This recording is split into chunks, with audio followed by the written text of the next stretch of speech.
Big Talk Nation. Welcome back to another episode of the Big Talk Podcast with Chris and Greg. This is Chris.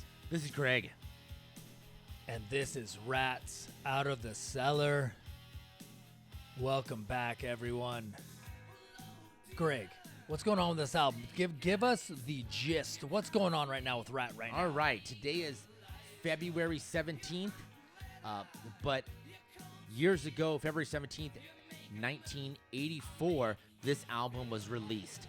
So I told Chris, you know, we got to do something on their 41st anniversary. I agree. I got to put my glasses on to see that far back, dude. Can't see it. There we go. Ooh, there you go. There we go. I got it. Now, this album, one of those albums that really sets a standard for this genre of music. Hair metal, 80s metal, glam metal, whatever you want to call it. Hair metal is fine. This really set the standard. This is 1984. Not only is this a great album, great debut album, and this really was like the measuring stick for everyone else that came after. This is, from head to toe, this was an excellent debut album. And I even think we even touched up on debut albums. This was probably on our first episode we talked about good albums, and this was one of the albums. Back in like 2001. 2001, I can't even remember. 2001, I think, was the episode one. And we touched up on Ratt. You know, we just kind of glossed over. We did 3 albums in a couple episodes. But, you know, this album definitely needs its due. Definitely. 41st anniversary. I mean, Wanted Man. This is right in the pocket of MTV. Right in the heyday of MTV music videos. And these bands and this music was tailor-made for MTV and music videos. And this music video is freaking awesome. I mean, it was like the guys on a bus. You keep messing with my camera right there. Your foot's on my thing. I'm wiggly jiggly. Oh, shoot. Oh, thank you. Hibbity jibbity. This is state of the art, guys. State of the art. Man, I was just jamming to the tunes, man. I want to make you feel double kick drum over here. Double kick drum. Yeah. The music video showed the guys, you know, coming out. They're coming in cowboy outfits. It was kind of like Wanted Man. You know, you can look at it as girls chasing the guys as being a wanted man, or the guys wanting to be like the guys in the band, and they're wanted man, and you know, you got that certain look and style. So either way you play it, it's there. Yeah, I mean, let me ask you a question, and I'm going to hit this right off the bat because I'm probably going to get it wrong on every song. Robin Crosby and Warren DeMartini, were they really trading off solos in all these songs? Do you know? Like, was it one in here, one in there? Because I always kind of feel like Warren DeMartini was kind of like the dominant lead guitar player in this band. And Robin just kind of added like a dual solo, or I'm going to do one here or there. I mean, I'm really not going to act like I'm got the smarts to say who was playing what solo. Do you really know? Or is it kind of like, doesn't matter because they were all really good? Or do you know? I don't really know, but I think Warren had, like you said, was more of the lead, and Robin was more of the rhythm, but every once in a while they would, you know, throw in some tasty licks, which we definitely know that they do. Here we go, track 2, You're in Trouble. Yeah. Little different sound, kind of starting off slow. Got that bass, Juan Crucier. Oh, I'm loving it, dude. Dude, it's killer, man. I mean, Wanted Man sets a certain tone. This is setting it up, man. That's Warren. Love it. Is that Warren right there? Yeah, there you go. Yeah, different sound, definitely, for sure, on this song. Yeah. Beau Hill producing, the extraordinarily talented Beau Hill. Yeah. This is a killer song, dude. I mean, it goes in there. It may have started slow, but once it gets into the rhythm or the gist of the album, the meat, man, it's a fucking killer song, dude. You know, You're in Trouble. A lot. I mean, you go through the titles of these songs: Wanted Man, You're in Trouble, Round and Round, In Your Direction. I don't really know what I'm trying to say, but it's not like there was a bunch of like, hey, try to figure this shit out. This is really what we're gonna sing about. We're gonna sing about a wanted man. We're gonna sing about You're in Trouble. What are you in trouble for? Well, make it up for yourself. You know, Round and Round, In Your Direction. You know, these songs kind of are very direct in their titling. it's not like it's 2025, which it is today, where we're gonna throw out innuendos a lot. And I always thought Stephen came up with like you said, innuendos of just some stuff that he heard or things that he read, and just kind of, I can make a song out of that one. Yeah. In your direction. You know what? I'm gonna make a song out of that one. Yeah. All right. She's got money. You know. Blah blah blah blah. He does something like that. I like it, dude. But I think that through his whole career, he's kind of does that kind of stuff. You know, bring something up. But here are some tasty licks, man. You can just hear the kind of pulls it out of thin air. That's what all the great songwriters do. And you know, I mean, this genre as a whole doesn't get credit for their songwriting. They don't get credit for their playing at all. No. And they should. This is a genre that really didn't have, if we're going to be honest with each other, the staying power through the last 3 decades. And you know, we need to like carry it on, because it's who knows where it's going to go from here. Right. Are you ready to go to the next one? The song's about sure. over. We got another minute left in that one. We go round and round. This is the big hit. This is the mega hit. Yeah, the mega hit. What can I say about it? It still holds up for me today, dude. Anytime it's on. Is it overplayed? Yes. But do I still love it? Yes. This is probably we've talked about it before on our episodes. There are songs we feel are overplayed. And yes, this is one of them, but this is one of those songs that's overplayed that I don't skip. Yeah. It's as close to a pop song as these guys ever wrote. It has great melody, great lyrics, great Stephen Pearcy's vocals on this are amazing. The guitar, everything about this song is perfect. Everything that needed to happen came together in perfection. But you know how you're saying a pop song? If you wanted to say, hey, have you checked out Ratt before? This is the kind of song you would play first. Yeah. You know, and like, this is what they kind of do. Hear this, the singing, you get the chorus. Through his other songs, you get the chorus and stuff like that. Well, yeah, if you're gonna play a band, something like Pantera, you're not gonna play like Primal something Sledge Primal or whatever. Sledge, Yeah, you're not gonna play that first. You're gonna play something that's accessible, and this is one of their most accessible songs. So yeah, it is like a pop song. I love it, dude. It's great. What I loved about it too was the music video, and how like the guys are like at dinner, and wasn't it Milton Berle's nephew was the band producer, not the band manager? I cannot remember. I can't remember his name. So I'll get it for you. And they had it where, Marshall Berle. There you go, Marshall Berle. And he was able to get his uncle at least a little cameo on the video. Actually, he did a little more. I think he did. He dressed up as himself and a woman. Like him and his wife. But that was just schlick in the 70s. Man, this song, so think about this, 1984. Yeah. This is not the genre of, this genre has not hit its peak yet. This song hit number 12 on the Billboard. Nice. Number 12. That's amazing. That just says all you need to know about this band and this music at this time. It was phenomenal. Just to quote you on that one, on the music video, like with the solo happening, you hear Warren doing this. Isn't there like a point in the video where he does a point, and then next you get Robin's doing the solo? Oh yeah, he does point back and forth. When you were saying, and I think you can hear it here, and I think they go double. Right here. Dueling guitars, right? Dueling guitars. Yeah. That's it. And we haven't talked about Bobby yet, man. Keeping that backbeat bone. Fuck, man. He was just killing it, dude. Bobby, great drummer, dude. Great drummer. Did you know that Bobby wasn't the original drummer?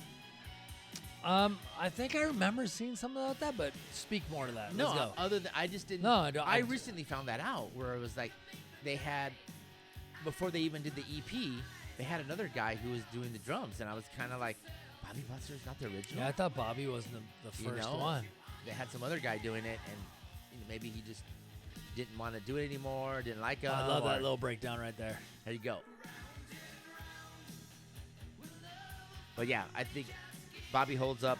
He does a great job. And I think we went and saw these guys. Guys out somewhere in Hollywood. It was actually Universal we saw him. Yeah, but I think we saw him at like a club, like maybe Key Club. or some club in Hollywood, and it was Carlos Cavasso, Warren DeMartini. It was when they came out with Infestation. Got it. Was that that album they came out with in like 2001 or Something like that. Or no, 2011, 10? I have no idea. We'll look it up. I'm gonna have to look it up now. Yeah, that was killer. This is just a great song. Ratt, Round and Round. As much it overplayed, it's still a killer song and excellent. I love it, man. I'm going to cut this end part Got off. it, man. Just go to In Your Direction. Yeah.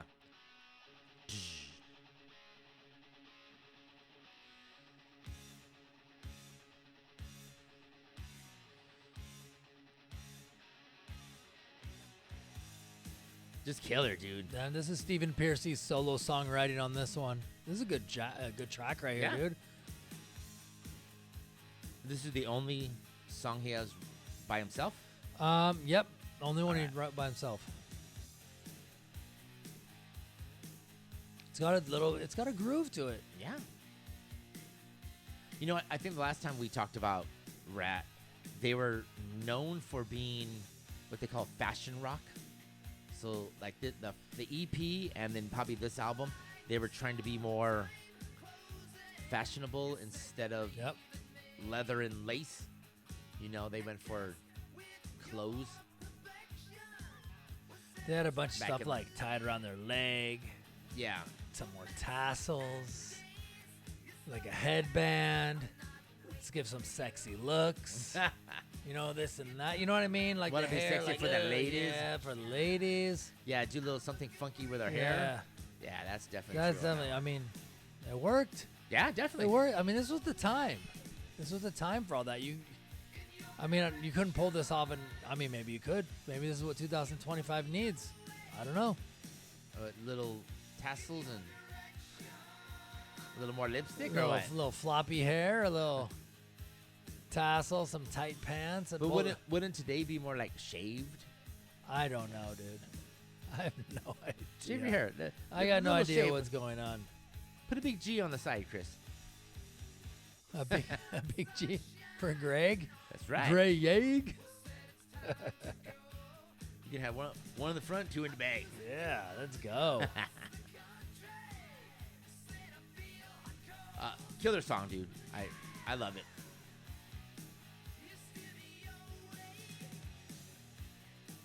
In your direction. Let's go to the next song. Let's go to the next track. Yeah. She wants money. This is killer too. It's a little faster on that sense, but tells a good fun story about a girl. Huh? You know, like coming up in their 20s, doesn't want anything else but wants your money. And this is Juan Crucier, solo writer on this one. Get out of town. Oh, dude. Nice. Let's get out of town. Yeah. Yeah. I really like that when a band writes songs together, but they're also willing to, oh, you wrote this song? Let's listen to it. Wow, that's good. Yes. Thank you. Yes. Like, it doesn't always have to be a collaboration. It doesn't always have to be one songwriter. I mean, the last two songs were solo, written by the singer and the bass player. Then there's one on the next side that's written just by Robin Crosby. So you're getting solo writership from multiple artists in the band. You're getting collaboration on some of these, I mean, that are written by people. I mean, Christopher Neely, I don't know. Joey Christopher Neely, I don't really know who that is. He wrote on Wanted Man. He was co-writing on that. I don't know who that is. Maybe he was the original guy you're talking about. I don't know. So it's good when you can see them all come together as a group. It's good when you see them be open to the other people that are in the group. Like, hey, bring what you have, and yes, let's do it. Isn't that kind of like me and you when we do stuff? Like we figure out episodes or we're figuring out what we're going to talk exactly about next. like us. Where we bounce stuff off each other, good or bad. Like, hey, man, what about this? And I like it, I love it. Or I bounce stuff off you and you're like, I don't really love it. But it isn't like I'm going to get butthurt on it. We take ideas from Chris, Christopher, and Chrissy. Well, those three bring those ideas in, and that's who we collaborate with them. Then you get Greg with two G's and Gregory. Yeah, he's ready. And Craig for the... And Craig. And Craig with a C. How often do you get called Craig? Not as often as, like, maybe 10 years ago. I did more. I don't know. I don't know if I know any Craigs. That's my I alter know. ego. Like from Friday? Yeah. Craig. That's when your name hit all-time high, Craig. That's hilarious, dude. She Wants Money, dude. Great song. This is actually song 5, the last track on side A. You want to flip it or you want to listen? 10 more seconds because it's a killer song. I like the groove to it, man. And with the gang vocals of She Wants Money, it's just dude, killer. I love This vocals. Ratt does a really good job on the gang vocals. You know, everybody can sing it, and their tone is definitely different than Stephen's. Well, and I like it there. If you listen to it right there, She Wants Money, and then he sings over the top again. It's like, here's the group, and then here's like 3 Stevens singing together. Yeah. You know, Beau Hill really was like, let's make that a little more sonic. Let's make this a little more on top. Let's make this a little bit more on top of what the group is singing together. And Stephen was probably in the group of them singing, and then let's put Stephen on top by himself. Love it. Dude. Like a communication. This is just I love it that it starts off side 2. You know, we talk about the first song on the album sets the tone, and Wanted Man did. Yeah. But when you flip the album and you get Lack of Communication, this is just killer, man. Oh, yeah. This is like opener number 2. Yeah, if you want to look at it Opener that way. number 2. You know, and how we say, oh, hey, Chris, did you know there's a lack of communication between us? Lack of communication. And here it is again. Lack of. Yeah. There's never a lack of communication. We disappear. We come back into each other's lives. We disappear. We come back in. But there's never a lack of communication. We're always, it's like, you're this is a life lesson for everybody out there. If you're friends with someone, true friends, if you really love someone and you're in their life, you can not see each other for 6 months or longer. And you see each other and you're right back where you were. Yeah, you catch up. Hey, wait, what to do? And there's no awkwardness. No. There's no, I don't know. No, it's just. Are you mad at me? It's- What did I do? It's right back into it. Yeah. It's like brothers. Yeah. It's like brothers. Find yourself one of those. Find yourself one of those, everybody. This is a great song. Now, wasn't this song also on their EP? No. I thought it was on their EP. It wasn't on their EP. The next song was on the EP. Maybe I'm and tripping. Was reissued or redone. But not this one. But like I said, this is just a killer song. I love it. I love everything about it. The tone, the groove, the rockiness. It's just a rocking song. I love it, yeah. man.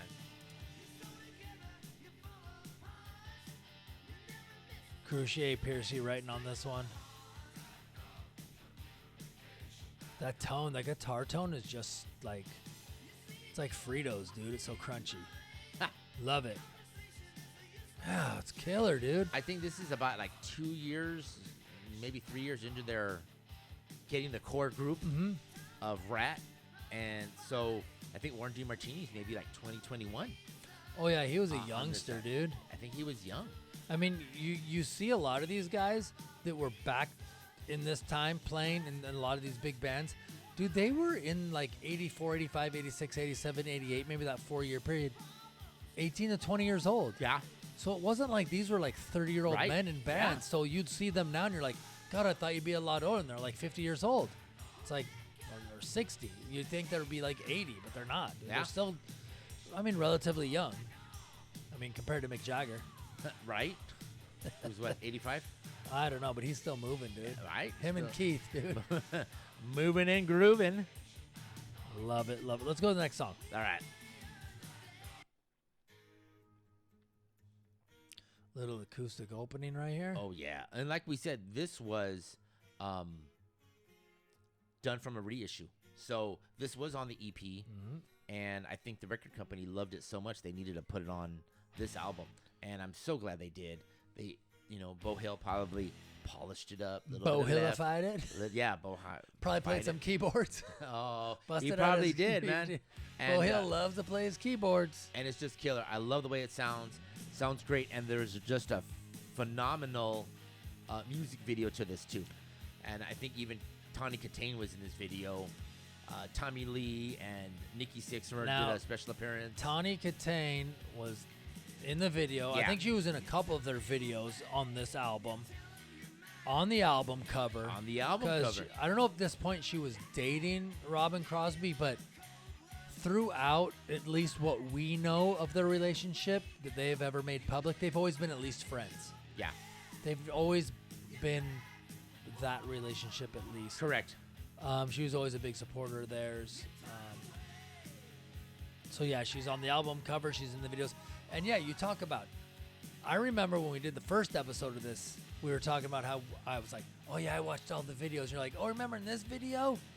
And I go, what are you talking about? And you said, remember who was in it? And I go, no. And you're like, Tommy Lee and Nikki Sixx. I go, I don't remember. He goes, you didn't watch them. Because, they pulled them over as cops or whatever. But Yeah. They're like, yeah.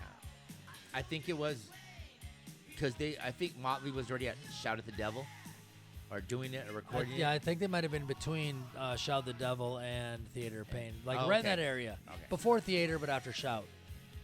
What was that? 81, 83, 85, 88, 90, 91 or something like that. Whatever. Well, if this was 84, so maybe Might have after been in between. Shout. Yeah. Oh, yeah. It was after Shout. But like same thing, guys are on there fooling around, they're playing music, girls are dancing and bopping and weaving and diving in there, so it's all good, man. Well, all the girls are, ooh, yeah, ooh Warren, ooh Robin. Where's Nikki? Oh, Where's Tommy? Where's Bobby Blotzer? Playing drums. He's in the back. Oh. Like I said, dude, this is just, Listen to that solo, man. yeah.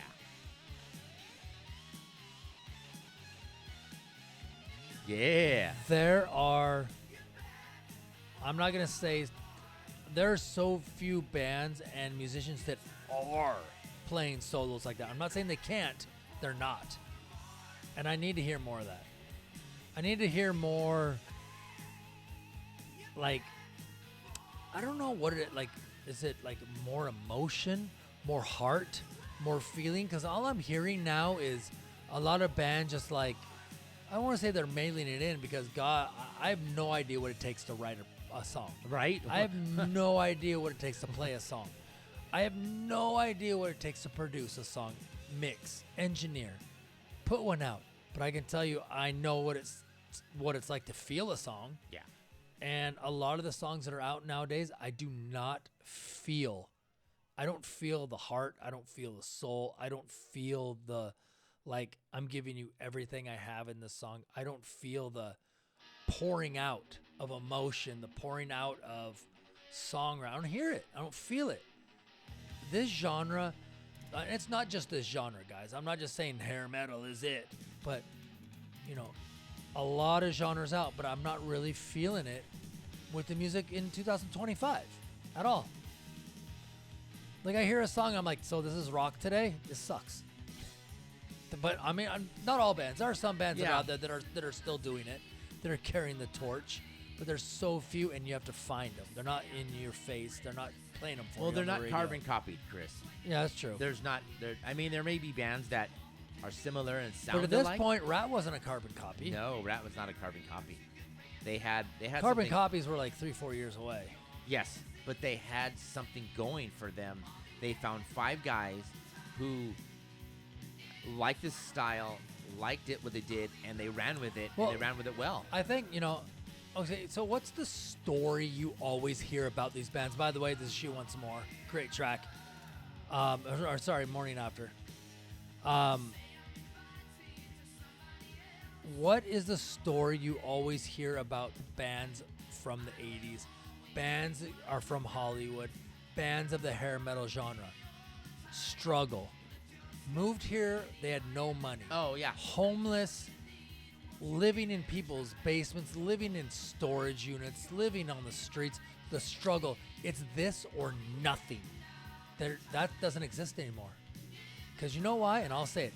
These motherfuckers are living in their mom and dad's house until they're 20, 30, until they make it. If they ever do, if not, they're going to get a goddamn job at Home Depot or someplace like fucking Costco or some shit like that. 31 flavors. There is no struggle. There is no, I got to put my best out and I got to do it right now. I got to put everything I have into this. Nobody's doing that anymore, man. And I think the music suffers. I think music as a whole is suffering because of the way society, not to go on a rant, but I think that people are just kind of, it's too easy. I don't want to say it's too easy because I can't imagine how hard it is to have a single. It's got to be hard. The struggle is not as intense as it used to be. Maybe that's the way I should put it. Are you done? Because you just ran it over the goddamn solo. Warren was talking to me on the solo, and all of a sudden, you're ranting about this. That was my background music. Okay, good. Good Lord, dude. Sorry. It's all right. I love it. No, I like your take on it. I want heart, I want soul, I want to feel it. I want to know what you're feeling, what your emotion is. At least, like, I can smell the blood on the frets of the guitar. Okay. Nowadays, I can't. Yes. I can't at all. It's fluff, pomp, and circumstance, and I don't want that in my music. And keyboards and computers. Yeah. Yeah. Everybody ready to party? Let's go. Bong. And that's it. 2 hours. I come back. Bong. Like, what? What is going on here, dude? You know, one of the songs about that, the morning after, I think it was, I was watching something on KLOS, like backstage, and this was like 6 months ago, maybe 8 months, beginning of summer, and it was Stephen Pearcy by himself, and they said, you ready for some deep cuts? And they played like the morning after, you know, lack of communication, stuff like that, dude. And I'm loving it that he's still playing these type of songs. Mm-hmm. Now, don't get me wrong, nobody from the original band is with Stephen, but it's the Stephen Pearcy solo band, you know. But he still has some young punks rock and rolling, you know, jamming. Well, I think the band he has now he's had for a long time.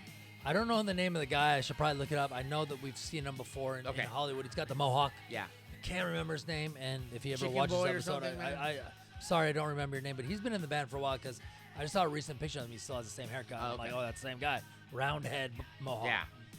Phenomenal guitar player. Phenomenal. But, you know, to what you're saying, the deep cuts on this album, they're deep cuts, but if you played this for someone that never heard this album and said, all right, besides the obvious one or two, what are the singles? What are the hits? You ask 20 people, you're probably going to get 20 different answers. Because every song top to bottom on this album is fucking so good. But that's what we feel. Is it true for somebody I don't know. else? Maybe we need to do a taste test, Pepsi challenge on this motherfucker. Exactly. That would have been fun to do that kind of stuff. If we haven't said anything, this name of the song is Insane. And it's just, look at this solo. It's just ripping, man. It's melting in my face, Chris, man. I got to put some makeup on, man. At least a mask. That was mean. I'm sorry. That song is killer. Yeah, dude. That solo was I love out it. of sight. I love it, dude. Out of sight? Who says that? That was out of sight, man. Out a 50-year-old man. Love it, dude. And, you know, we briefly brushed over it. The album cover on this is right in the cut of 80s glam music. You got a sexy woman. You got smoke. You got backlighting. You got a logo of the band. It's just flip it over. You got fluorescence. You got the band like in their full bandness. Like, yeah, like Steven all like doing in the middle of a push-up. You know, the guitar players all like this. And you're just like, I need to buy this fucking album like right now. I need to take this home and play it. And that was part of the game back in the day. There was no streaming. It was MTV and radio. And the third part was record store, the album covers. That's why record covers are so amazing. 70s, 80s, early 90s, the album covers were an advertisement, an extension of the album. And Ratt played that up to a T. I mean, they're not on Iron Maiden's level, but they're, as far as, you know, this hair metal thing goes, right up there, man. So, I know. This is technically the last song of the album. And me and Chris are, you know, we always talk about like the opening track and the ending track. This is one of the better ending tracks. I love. If listen to the drums, they're not like anything we've heard from the whole 9 other songs. No. They're, I want to say, maybe a little electronic in a sense, and it killer. I wanna rock. Wait, are you saying that maybe a little bit? But Maybe you had to roll. are they a twist ahead of their time right there with those drums? Yeah, that was a little twisted ahead of time. But I mean, But it was just in the beginning. It was just the intro. Yeah, but if you notice, Chris, if we look in the 80s when they said 84, this was when new wave-ish was coming through, and the record companies wanted those new wave bands. The Knack, Flock of Seagulls, Oingo Boingo, The Fix. Mm-hmm. They wanted that sound, and of course Ratt wasn't going to give it to them, but this song they kind of did a little twist, which I love it. Hear the background vocals. I love the song. This is definitely my favorite deep cut / way to end the album. I'll say it right now. It's got a different sound, Yeah. and it's almost like a meandering sound. It's not like round and round. It's not like, Wanted Man. It's now we're gonna come into a little like. It's almost makes you do this, which is great. I mean, music makes you move. That's great. Yeah. And then you got the crunch. You got Warren. You got Robin in the back. Bobby and Juan just hold down the back. Love it. Stephen with his underrated voice.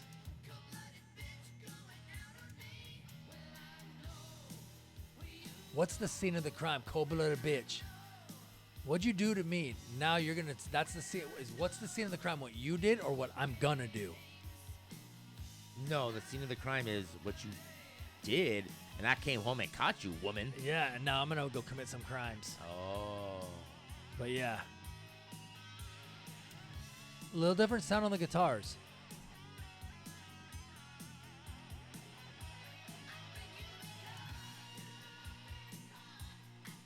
See, that gang vocals is perfect right there. I like that.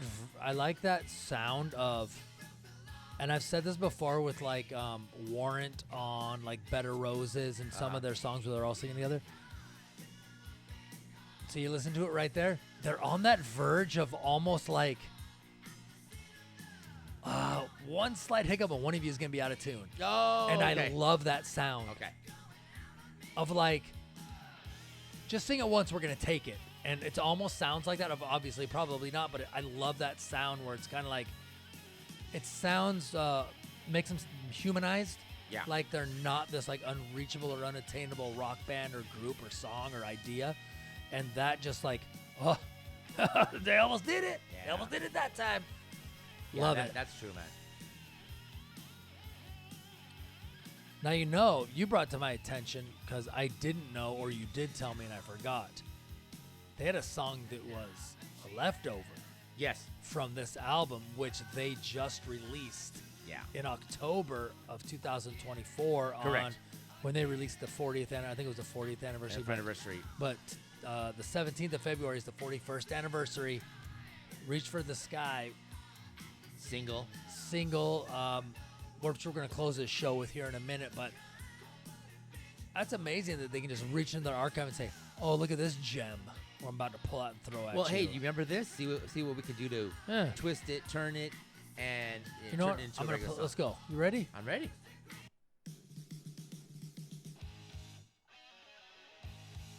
Before we do anything else and listen to it, Chris, do some business.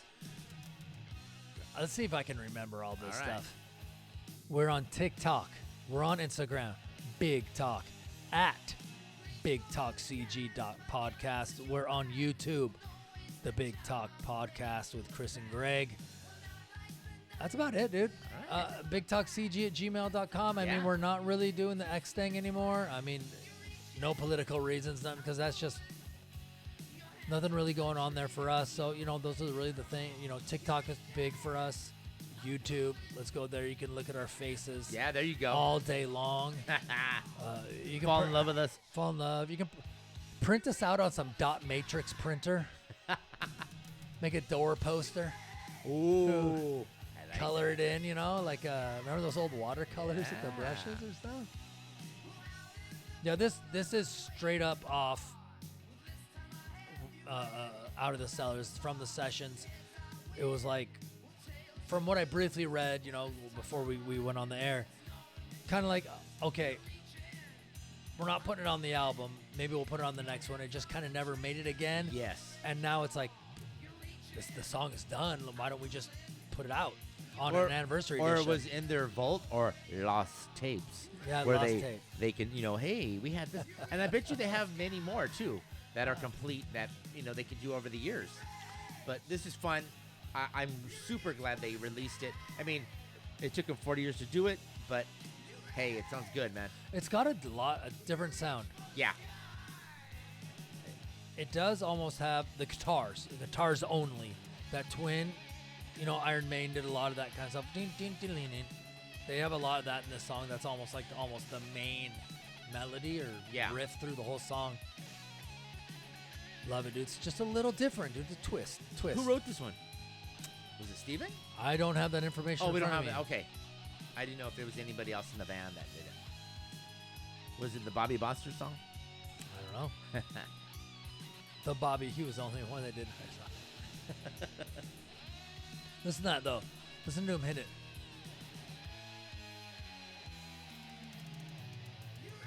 Did you get that? Yeah. So, if this is your first time listening to us, the Big Talk Podcast with Chris and Greg, there's a couple things we preach. Don't just listen to singles and songs, albums.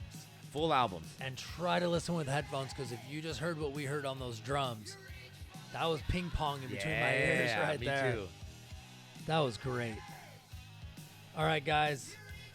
That's going to about do it for us. The Big Talk Podcast with Chris and Greg. This is Chris. That's Greg. Rat's Out of the Cellar, 41st anniversary, February 17th, 1984. Reach for the Sky, Leftovers. Yeah, thank you for joining us, man. We can't thank you enough. Like I said, listen. We're all over the place. Listen, rock and roll, watch us. And see ya!